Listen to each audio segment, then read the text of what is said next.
Andi Irawan, SPDMM, MPD, Kepala SMP Negeri 3 Lahat. Sekitar bagaimana konsep pendidikan yang berkualitas. Pak Andi, bagaimana menurut Bapak sebagai pakar pendidikan di Lahat untuk membina sehingga sekolah ini menjadi melahirkan lulusan yang berkualitas? Terima kasih nih Pak Subardi. Jadi kalau kita bicara tentang sekolah yang berkualitas, itu banyak sekali apa kata orang itu, pendapat-pendapat atau opini dalam rangka untuk meningkatkan kualitas pendidikan.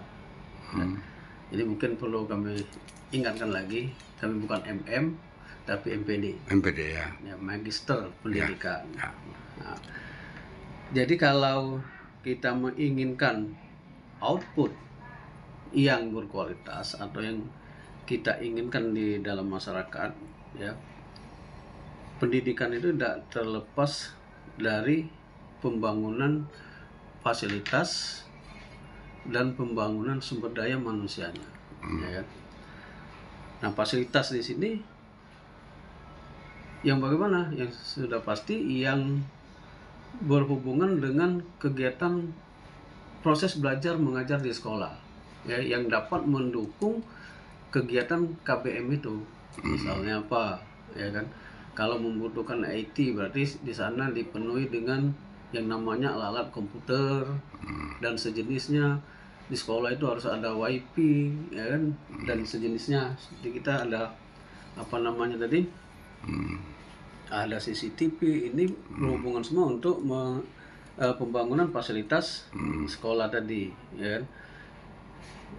Ada kan lab, ada lab bahasa, ada lab komputer. Tapi alhamdulillah kita yang untuk sekolah kita yang saya sebutkan tadi sudah ada. Untuk SMP 3 udah lengkap ya. Ya, lab komputer ini malah kita sering dipakai untuk kemarin kegiatan OSN. Kita jadi tuan rumah untuk Kabupaten Lahat. Alhamdulillah lombanya berjalan lancar, ya, dan langsung dibuka oleh Bapak PLH, Pak Asperi kemarin langsung. Selain membangun fasilitas, ya, tidak kalah pentingnya ini membangun sumber daya manusia. Sumber daya manusia di sini inilah yang akan menggerakkan yang namanya fasilitas ini, yang akan memanfaatkan fasilitas yang ada di sekolah, ya kan? Bagaimana cara membangun SDM-nya atau sumber daya manusia ini? Yaitu tadi sehubungan dengan ada kurikulum terbaru, ya kan? Kita ajak kawan-kawan, ya, guru-guru di sekolah untuk ikuti workshop pelatihan yang berhubungan dengan kurikulum, karena sekarang ini kurikulum selalu berkembang, selalu berinovasi. Nah, harapan kita SDM kita juga selalu berinovasi, menyesuaikan dengan perkembangan. Ya kan, sekarang semua sebuah IT, ya, guru-guru harus mampu menggunakan IT, paling tidak menggunakan perangkat headphone sini, ya kan, karena di sini banyak sekali bisa dijadikan sumber pembelajaran, ya kan.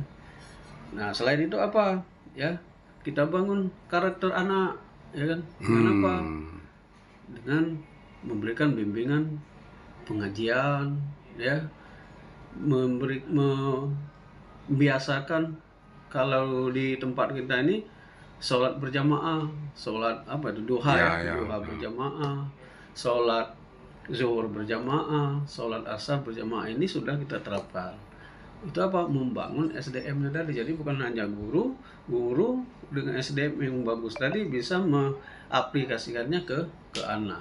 Jadi guru yang berkualitas akan melahirkan generasi output yang berkualitas. Nah, contohnya kalau sekarang ini keberhasilan kita, ya,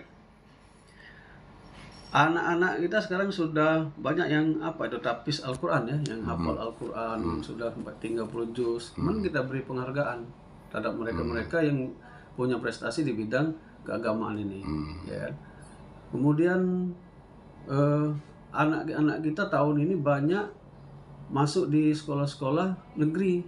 Itu indikasinya di sana, ya kan? Atau kalau orang itu parameternya ya. Dari mana? Dari banyaknya anak-anak kita masuk ke sekolah-sekolah unggulan di Kabupaten Lahat ini. Baik itu SMA 4, SMA 1, SMA 2, alhamdulillah, maupun yang di sekolah-sekolah kejuruan. Anak kita hampir rata-rata mendominasi masuk ke sana, ya kan?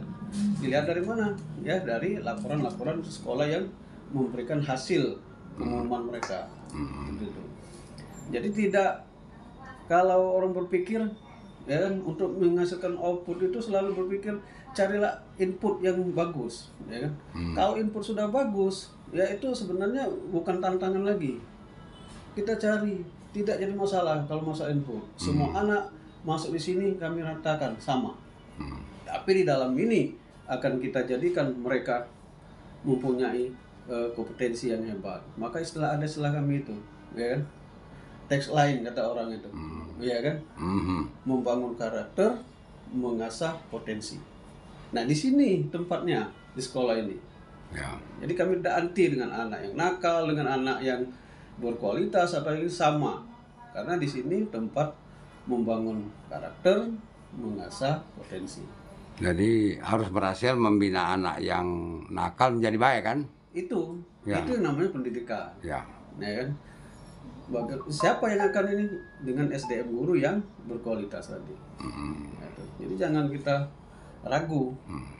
Ya, anak itu sama. Nah, kalau outputnya bagus, itu baru dikatakan guru-gurunya berhasil dalam membina atau membimbing anaknya di sekolah selama 3 tahun di sini. Nah, itu harapan kita. Ini boleh dicontoh oleh sekolah-sekolah lain. Jadi tidak usah kita berebut mau cari siswa yang prestasi, siswa yang ini, tidak. Kita pukul rata, silakan. Yang sesuai dengan aturan silakan masuk di sini. Anak dicetak untuk menjadi baik dan berkualitas gitu kan. Siapapun orangnya. Siapapun orangnya. Kan? Tidak kita pandang dulu, kan? Jadi tidak milih-milih kita. Nah, seperti itu. Apalagi Pak, silakan. Cukup. Mungkin itu kalau untuk ingin menciptakan sekolah yang berkualitas ya. Di Lahat ya. Nah, itu karena guru itu punya tantangan. Ya kan, seperti itu. Makasih Pak Andi. Ya. Semoga apa yang kita sampaikan ini sampai pula ke BZUN ini Pak ya. Terima kasih. Sebagai pedoman. Nah, satu lagi, ya kan, itu kan Bapak Bupati dan Ibu Wakil Bupati kan ada istilahnya membangun menata kota, membangun desa. Nah, harapan kita, ya kan, membangun sumber daya manusia ini adalah bagian dari visi misi beliau, ya, membangun. Ya, jadi membangun itu saya yakin beliau itu kami lihat bukan hanya membangun fisiknya saja walaupun di desa, ya, tapi SDM-nya juga itu dibangun. Nah, itu yang perlu kita ambil untuk mengimbangi dukungan dengan program beliau ini. Ya. SMP 3 akan bisa mempelopori itu ya. Insya Allah. Ya kan. Ya. Makasih Pak.